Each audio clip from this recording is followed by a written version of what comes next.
Russia's approach to this war is widely misunderstood in the West. Many people in Washington and Brussels still cling to the idea that Russia is desperate, that it is running out of men, out of ammunition, out of money, and that the Kremlin is barely holding the country together. That picture has very little to do with reality. If anything, Russia has settled into a long conflict with a level of strategic patience that Western governments never anticipated. The key point is this: Russia is not trying to win the war quickly. It doesn't have to. A slow war serves Russian interests far better than a fast one. And that is something Western leaders have struggled to accept because it contradicts the story they told themselves at the beginning of the conflict. They believed Russia would collapse under sanctions, that Putin would face mass unrest, or that the Russian military would burn itself out in a catastrophic assault.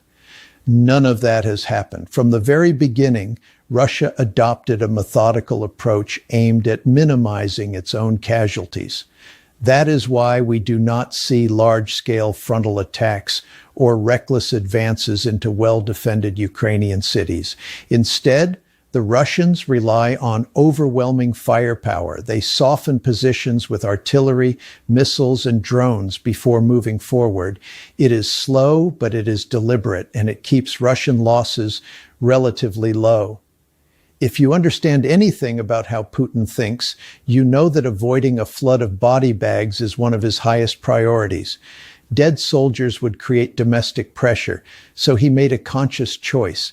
Time is cheaper than lives. There's another aspect Western audiences often miss. The front line is enormous. It stretches across vast distances with multiple sectors where fighting can intensify or calm down depending on the moment. Russia exploits this.